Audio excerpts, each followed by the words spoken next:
Hello दोस्तों, welcome to कौटिल्यशाला। और इस लेक्चर में आज हम पढ़ने वाले हैं फाइनेंशियल एक्शन टास्क फोर्स। तो किस लिए जरूरी है ये फाइनेंशियल एक्शन टास्क फोर्स, हमारे किस काम की है?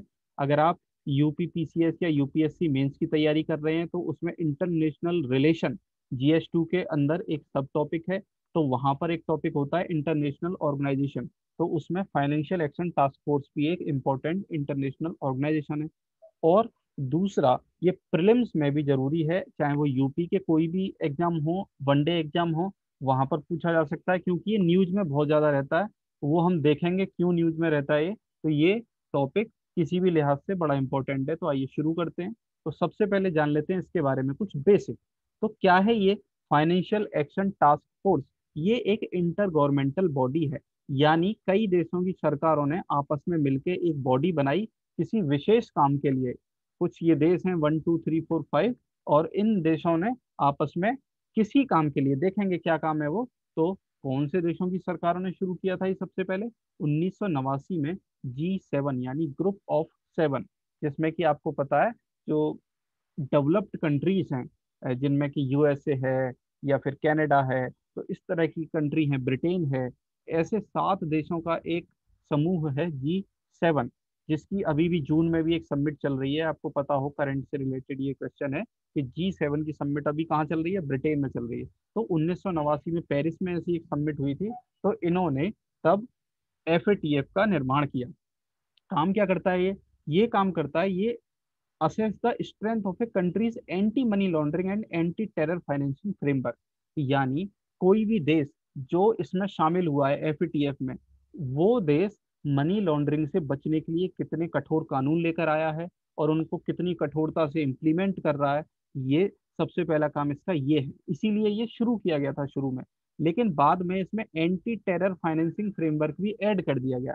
यानी कि किसी भी देश के अंदर कोई पैसा जो है वो टेररिस्ट ऑर्गेनाइजेशन के पास तो नहीं जा रहा। टेररिज्म को रोकने के लिए कोई देश कितनी कठोरता से कार्यवाही कर रहा है, उनके पैसे की फंडिंग को कैसे रोक रहा है। तो ये दो मेनली काम ये देखता है। तो आपको पता होना चाहिए मनी लॉन्ड्रिंग क्या होता है, टेररिस्ट फाइनेंसिंग क्या होता है। हालांकि दोनों लगभग जुड़े हुए से कई बार लगता है, लेकिन हर बार ऐसा नहीं होता कि मनी लॉन्ड्रिंग का जो पैसा है वो टेररिस्ट के पास भी जाए। मनी लॉन्ड्रिंग का पैसा आम आदमी के पास भी होता है कई बार।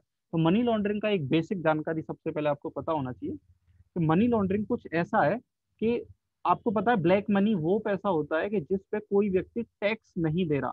वो टैक्स नहीं देना चाहता, इसलिए वो सरकार से उस रुपए को छिपा लेता है, अपनी कमाई को छिपा लेता है। तो वो तो हो गया ब्लैक मनी। वो जनरल किसी के भी पास आपको आमतौर पर दिखाई दे जाएगा, क्योंकि बहुत कम लोग भारत में टैक्स पे करते हैं। लगभग केवल 4% लोग ही टैक्स पे करते हैं, यानी डायरेक्ट टैक्स की बात हो रही है यहाँ पर, इनडायरेक्ट की नहीं। तो बाकी बहुत सारे लोग उसे छिपा लेते हैं, तो ब्लैक मनी है। लेकिन उस ब्लैक मनी को वाइट में जब कन्वर्ट करते हैं कई लोग, तो उसके लिए सहारा लेते हैं मनी लॉन्ड्रिंग का। नाम से ही पता चल रहा है, लॉन्ड्रिंग यानी जो कपड़ों की धुलाई होती है, सफाई होती है। तो इसी तरीके से पैसे की धुलाई हो गई। जो पैसा काला था उसको धोकर उसे सफेद कर दिया गया। तो उसके क्या क्या तरीके हो सकते हैं? कई सारे तरीके हैं। तो एक मैं बस सामान्य आपको समझ हो जाए मनी लॉन्ड्रिंग की, तो मैं एक सामान्य उदाहरण देके आपको समझाता हूँ। मान के चलते हैं कि कोई एक ड्रग डीलर है, वो ड्रग बेचकर पैसे कमाता है। तो ये तो इलीगल काम है, सरकार की नजर हो जाएगी, और इससे पैसा भी बहुत ज्यादा वो कमा लेता है। तो उसे बैंक में भी वो जमा नहीं कर सकता, क्योंकि बैंक की सीधी नजर हो जाएगी अगर बहुत ज्यादा पैसा एक अकाउंट में एक साथ आएगा। तो इस काम के लिए वो क्या करता है कि इस पैसे को वाइट बनाया जाए। तो इस वो वाइट बनाने के लिए वो बहुत सारे काम कर लेता है। एक काम क्या कर सकता है? एक उदाहरण लीजिए, ये है इंडिया, और इसने यहाँ ड्रग डीलर ने क्या किया, यहाँ से पैसा क्या किया, नेपाल पहुंचा दिया। नेपाल पहुंचाना कोई बहुत बड़ा काम है नहीं, क्योंकि आराम से शैलो बॉर्डर है, बहुत ज्यादा चेकिंग भी नहीं होती। तो वो नेपाल आराम से उस पैसे को पहुंचा सकता है। नेपाल में मान के चलते हैं कि उसने 50 लोगों तक वो पैसा पहुंचा दिया।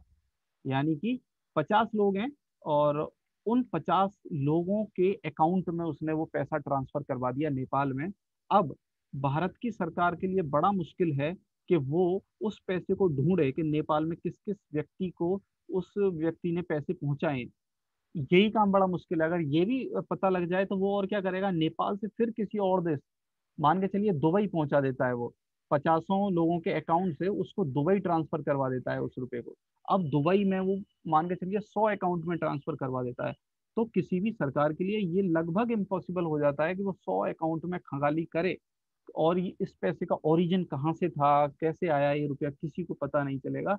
और फाइनली वो क्या करेगा, इस पैसे को वापस अब दुबई से वो अलग अलग अकाउंट में भारत में मंगवा लेगा और फाइनली अपने पास बुला लेगा। अब वो पैसा वाइट हो चुका है, क्योंकि दुबई से कुछ काम करने वाले लोगों ने कमाई करके दुबई से भारत में भेजा है, भारत की गवर्नमेंट को तो यही लगेगा।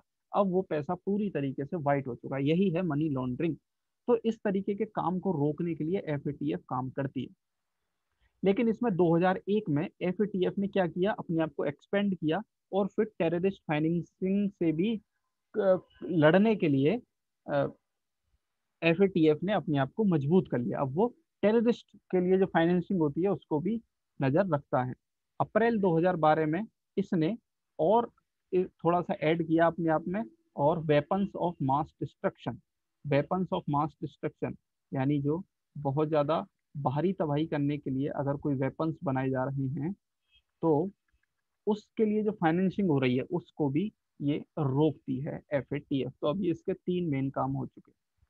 और इसके ऑब्जेक्टिव अगर और देखें हम थोड़ा, तो ये स्टैंडर्ड सेट करती है to promote effective implementation of legal, regulatory and operational measure for combating money laundering, terrorist financing and other related threats like weapons of mass destruction.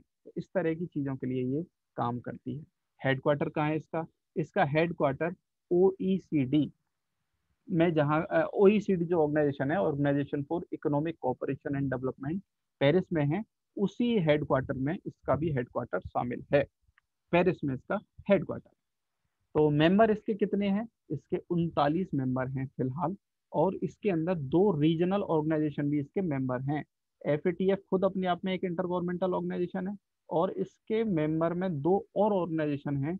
एक काफी बड़ा ऑर्गेनाइजेशन है gulf cooperation council.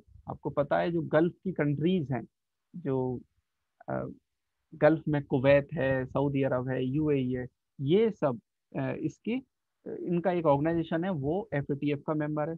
European commission भी इसका member है, European union नहीं, European commission. और India भी इसका मेंबर है, ये आपको पता होना चाहिए। 39।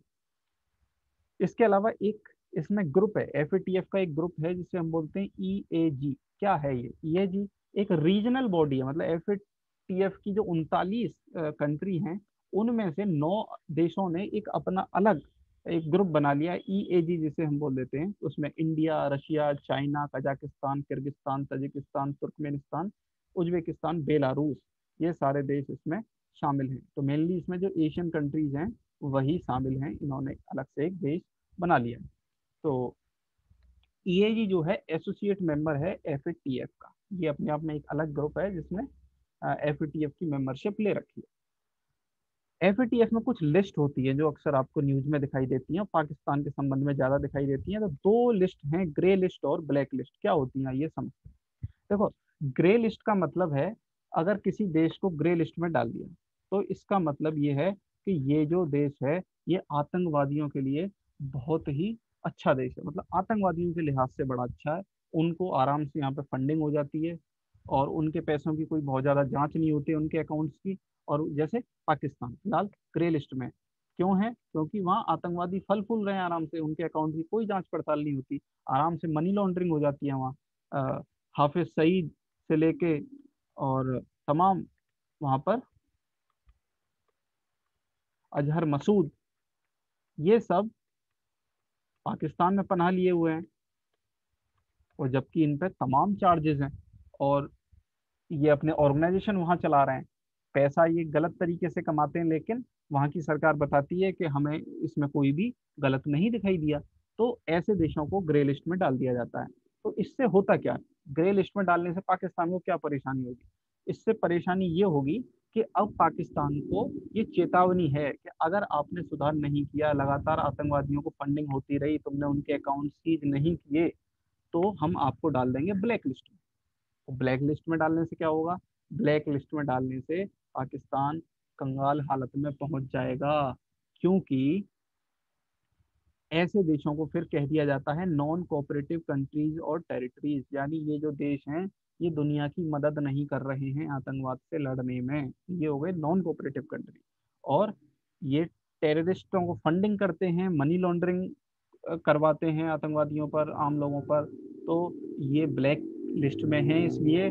और इस वजह से अब बाकी देश दुनिया के मिलके इन इनको इकोनॉमिक सैंक्शन लगा देते हैं, और इनको लोन नहीं मिल पाएगा, और बहुत सारे काम हो जाते हैं। आईएमएफ से लोन नहीं मिलेगा इनको, वर्ल्ड बैंक से लोन नहीं मिलेगा, तो डेवलपमेंट कहाँ से होगा। तो जो इस तरीके के देश बहुत खराब हालत में पहुंच जाते हैं। तो एफएटीएफ कितनी बार बैठता है वर्ष में? तो ये वर्ष में 3 बार बैठता है। एफएटीएफ की जो बैठक है साल में 3 बार होती है। अच्छा, एफएटीएफ की ग्रे लिस्ट में जाने से क्या क्या होगा, कुछ बातें मैंने बताई, जैसे कि IMF, world bank, Asian development bank, इनसे लोन नहीं मिल पाएगा, और इसके अलावा इंटरनेशनल ट्रेड भी नहीं हो पाएगा। बहुत सारे देश पाकिस्तान से इंपोर्ट रोक देंगे, या कोई भी देश जो ब्लैक लिस्ट में जा चुका है तो इंटरनेशनली बॉयकॉट हो जाएगा, वो देश अलग थलग पड़ जाएगा। तो पाकिस्तान की स्पेसिफिकली बात कर लें, क्योंकि फरवरी 2021 में ही अ, इसको ग्रे लिस्ट में फिर से डाल दिया गया है, पाकिस्तान को ऑलरेडी ग्रे लिस्ट में था वो। तो अब उसके ब्लैक लिस्ट में जाने के संकट और ज्यादा गहरा चुके हैं।